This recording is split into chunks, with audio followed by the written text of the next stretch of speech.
Hello, hello, hello, my hellish haunties. It is me, Danielle, here with a new episode of A Horror Game with Danielle. I am back with a new backdrop, a new hairdo, baby, and a new me. I know I'm behind schedule, but I needed a much needed staycation vacation, if that makes sense. If you know, you know. But I'm here now, like I promised, to discuss episode 3 of American Horror Story. We left off the end of episode 2 with Alma, the daughter, eating a dead animal. Ew. Disgusting. Yes, I know. So we started off this episode that falls right after that. The sheriff has went to the Gardner family to let them know that they've received calls and information that Alma was spotted walking down the street with her mother covered in blood. Suspicious. Why? Because there's been dead bodies all around town. Like, does she have something to do with it? Did she do it? But a little girl covered in blood, something's not sounding right with this picture. That's why the sheriff is there. During the midst of this conversation, though, the wife, remember, she's still pregnant. She's been stressing. She's kind of stressed out a bit. So she starts going into a false labor, having some contractions. She kind of tumbles down the step a little bit. They call ambulance. They get her to the hospital. Sounds like the baby's okay so far. We don't know what's in store and what's to come. But you know, I'm kind of happy for her. I'm like, girl, you are away from what's going on with your daughter and your husband. You might be safe keeping yourself in the hospital. You just stay put and get you some rest. You might be better off, baby. Stay up in there. So Dad is, he's kind of looking at Alma, because now he's heard she's ate a dead animal. He catches her glancing at some blood in the hospital, like on a card, like from blood donors. Why it was left out in the open? No idea. Only that it's TV. So he catches her just like looking at it and staring at it in a trance, So it's starting to click. He's putting two and two together like, did my baby take this damn pill? They leave the hospital, they get in a car, they go home, take a ride home, and he figures it out like, so when did you take it? And she, she doesn't lie. She immediately tells him, and he's like, you can't do this. Like, you can't take the pill, let me be the person. You can't do that. You have to stop. You don't get any more pills. And this little girl's attitude is like, well, if I can't take it, then that means you gonna stop too. Excuse me, little girl. I don't know why he just can't tell her, I'm the parent, you're the child, you can't do what I do. And that's just how it is. That's life. Deal with it. He goes home. He tries to start writing again. Now we're staring at a blank screen again. Nothing's coming out. He's not getting the pictures, the words like he did before. What does he do? Goes into the stash, takes another pill. Who's behind him? Alma. She done busted him taking the pill. So she got her hand out like, oh, where's mine? Because you said you wasn't taking it either. But since I caught you taking it, give me one too. He gives her a pill. Like, this is crazy. This is just really crazy. If I said no, little girl, the answer is no. You don't get a pill. I'm the parent. Okay? Gives her the pill. So you know what that means. So now we about to take pills. So now we're going to be wanting blood, more and more blood. And human blood is the only thing that really quenches that thirst for the blood. Like animal blood, steak blood, nothing like that human blood though, So, oh my God. This is when the story starts getting kind of cuckoo. He knows he has to get Alma some blood. He does what he's been taught to do, kill the people in the poor areas. Too many people don't worry about them because they're poor. They don't have family. So it's not going to be a total loss in their minds. I guess he sees an ad. He meets up with the girl to buy a bicycle. I think it was a DVD player, Blu-ray. It was a couple of items. This girl comes to the door, you know, she's looking kind of trashy. You know, you can tell that they were in a poorer area for sure. She eventually lets him in after asking for ID because, you know, she fed him this, well, I'm a single woman. I can't just be letting anybody in. It's like, then why are you dealing with him at this hour by yourself? Any period. Like, you shouldn't even be dealing with a stranger this time of night by yourself. But there's a reason for that. So, she kind of flirts with him a little bit, you know, making her little advances, which he definitely resists because he's not interested. Of course, he's only there to kill her so that he can get blood for his daughter. But before you know it, he gets popped in the back of the head with a pistol. So I'm like, well, if he's talking to her and she's standing in front of him, now who is this that don't hit him in the back of his head? Like, something's not right here. So you come to find out he's been knocked unconscious. He wakes up and it looks like he's like in a little jail cell situation. There seemed to be a paper with rules listed on the wall, but I couldn't get a good read of what the rules were. They kind of skimmed over it fast, so I couldn't read it, and it was kind of small. He kind of busts. There's like a little window in the door, you know, basically like a jail cell situation. He breaks the glass. And then he realizes there's a guy there yelling like, do I come to your house tearing up? You know. So, needless to say, she offers him a Viagra pill. And he's like, for what? They let him know, well, we're going to film a snuff movie with you. You know, I'm going to sleep with you. You're going to sleep with him. And basically, we're going to screw you and kill you on camera. And apparently they get a lot of money for it. And this just shows you how people are so strange. There's some really weirdos, some sick individuals out in this world. Why does someone want to pay to see a thing like that? I have no idea. It's very strange. But whatever. So of course he ends up escaping at some point. Kills them both. Gets the blood. So, you know, after all, dealing with that, because that was such a shocking situation, that was not expected.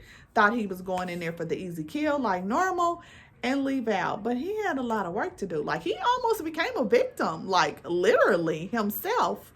So it was kind of good at that moment he did have that going on for him, because he might not have had escaped that if it wouldn't have been for him being a vampire situation, whatever you want to call him. Oh, wow. So now his agent, Ursula, has popped up to visit. And I'm real skeptical of Ursula. I can't put my finger on Ursula yet, but there's something going on with her. And I'm just wondering if she's behind the whole, like, did she send him there to write on purpose? Like, has she heard about the black pill and she's planting him there so she can have a reason to go there and to find out more about if it was true or not? Who knows? Hopefully we'll find that out. But I don't trust her. I don't trust her.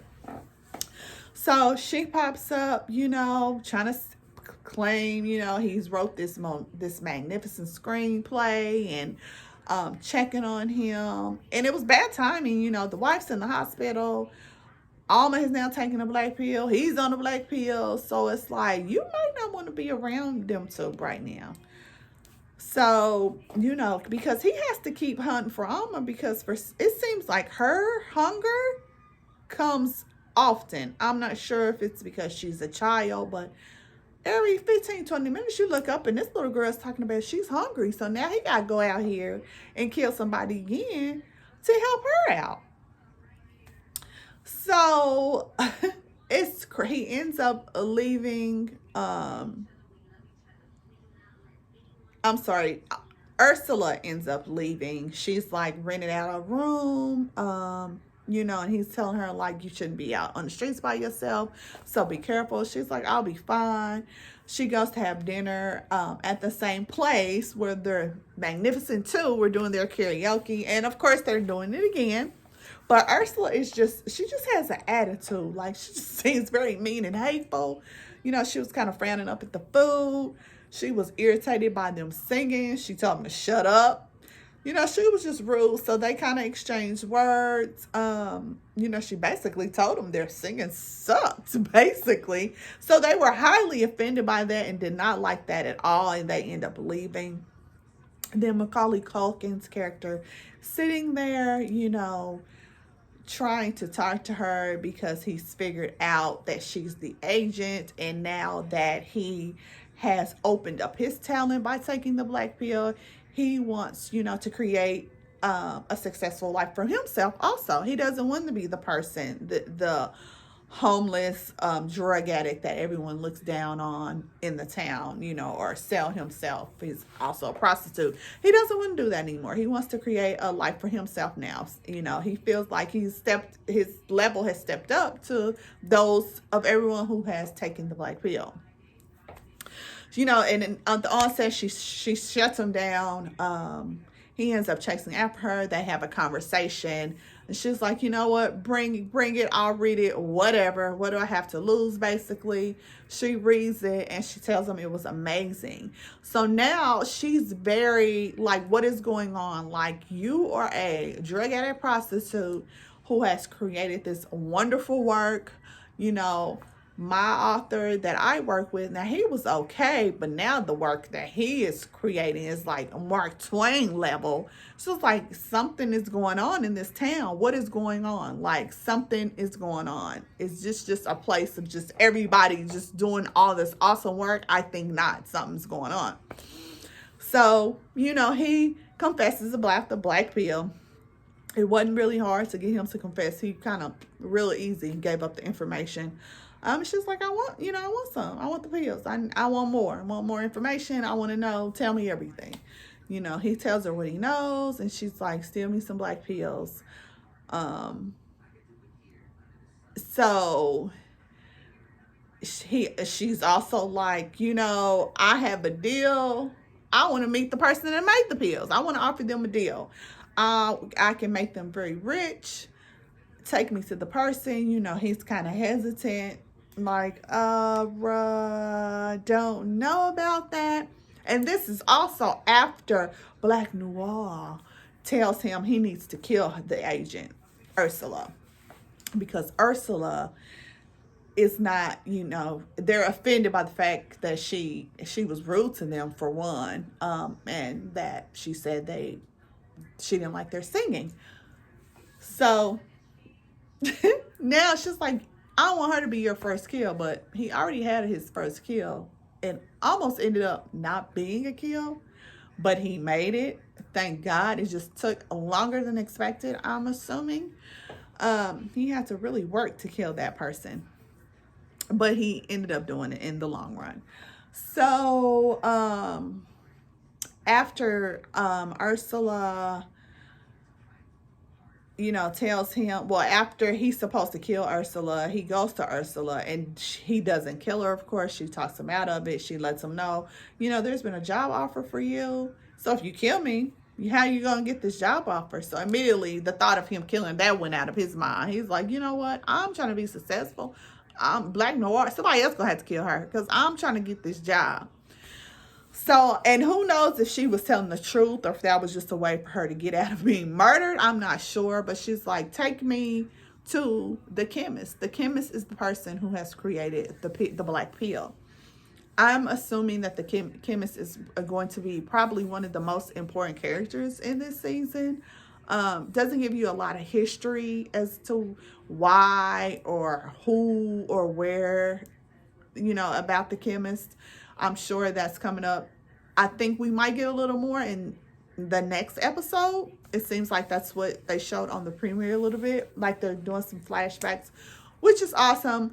I prefer it that way. Don't give it to me all at once. Feed it to me a little at a time. String me along.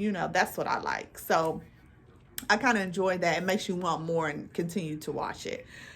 So, like I said, I think the chemist is going to be very important. They go to the chemist. She tells her plan, how she can make her rich. the chemist is really not interested. You know, that's not something, she's not doing it for money. That's not that. She likes how her situation is set up. She likes being where she's at. She's like the people that she deals with now. She doesn't want to go outside of that area. She's content with her life. She's comfortable. So she let them know, y'all gonna have to kill her. You're gonna have to kill that agent. You're gonna have to kill Hollywood because he the one brought her up here. They're like, what about the wife and kids? Baby, you're gonna have to kill them too.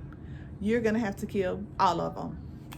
You know, that's pretty sad, but they're trying to protect something that they haven't, what she created, what's in their area. So I kind of don't blame her. If it's hers, like, you don't want everybody to get their hands on it. You don't want to get out.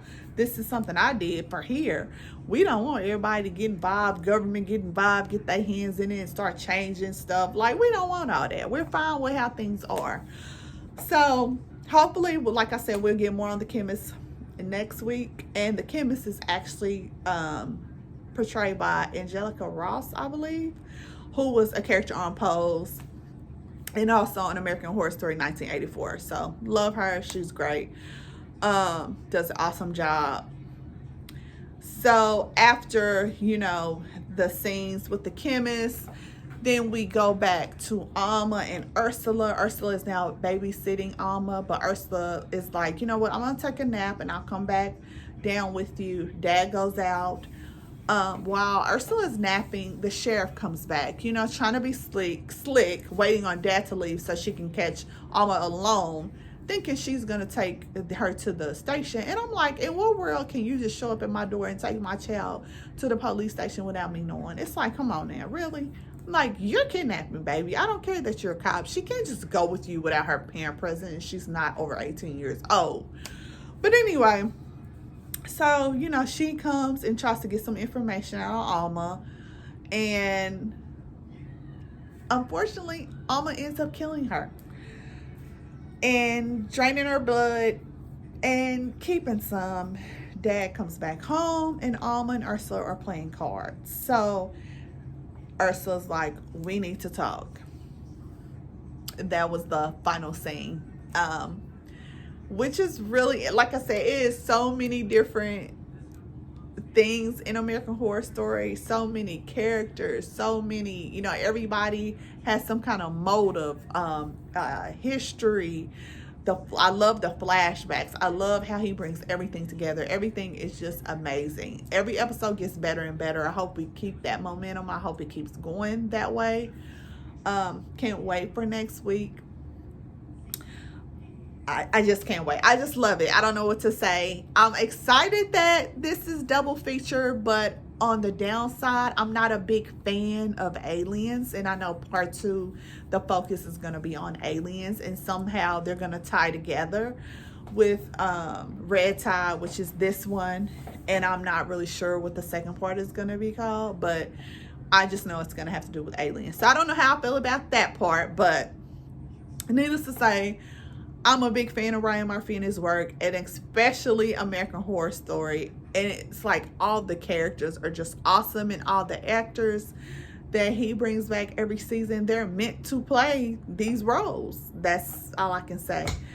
You didn't get any Sarah Paulson on this episode, which was fine. So I know she'll probably be back on the next one. And knowing her, she probably was filming. She's been known to film 2 different shows at a time, and I'm knowing she's also going to be in this other show. It's not horror, but it's American Crime Story, and it's going to be on the Clinton scandal, Bill Clinton, Monica Lewinsky this time. So she's also in that. So she might have been filming both of them at the same time. She's been known to do that. She's done that in the past, I believe. So that might be why we don't see her in every episode, but who knows. Also, I want to let you guys know that my favorite director's movie comes out Friday, so you know I'll definitely be reviewing that one. It is called Malignant by James Wan, who is the creator of Saw, one of my absolute faves. So please be on the lookout for that. It comes out Friday, so hopefully by the end of the weekend, my new video will be posted. Thank you so much for watching a new episode of A Horror Game with Danielle. I appreciate you. Please share, like, comment, give me any suggestions that you would like to see from me. I really appreciate all your feedback. Thank you. Happy Labor Day and good night. I will see you guys next time. Thank you so much for watching.